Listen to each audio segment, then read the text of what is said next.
আসসালামু আলাইকুম রহমতুল্লাহি ওবরাকাতু। সবাই কেমন আছেন? আশা করি সকলেই ভালো আছেন। তো আজকের ব্লগটা একটু স্পেশাল হতে যাচ্ছে, কারণ আজকের ব্লগটা হলো আমাদের নিজেদের নৌকা নিয়ে। ইতিমধ্যে সবাই জেনে গেছেন যে 5 আগস্ট কুমারগঞ্জ নৌকা বাইচ প্রতিযোগিতা আয়োজন করা হয়েছে।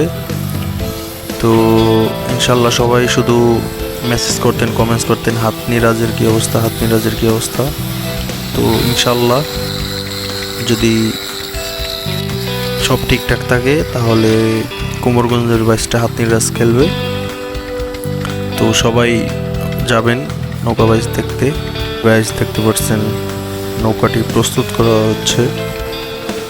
আসলে একটি নৌকা পরিচালনা করা খুবই কষ্টকর, সবাই সেটা পারে না।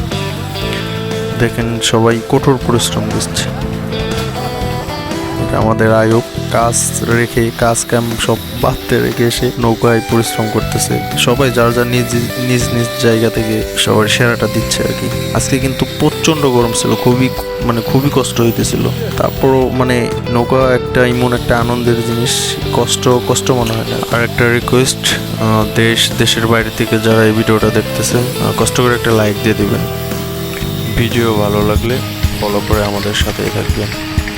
আসলে লাইক কমেন্টস পেলে আর আগ্রহ জাগে নতুন নতুন ব্লগ বানাতে। এটা আমাদের সাইফুল ভাই, সেও কিন্তু সকাল থেকে প্রচণ্ড পরিশ্রম দিতেছে।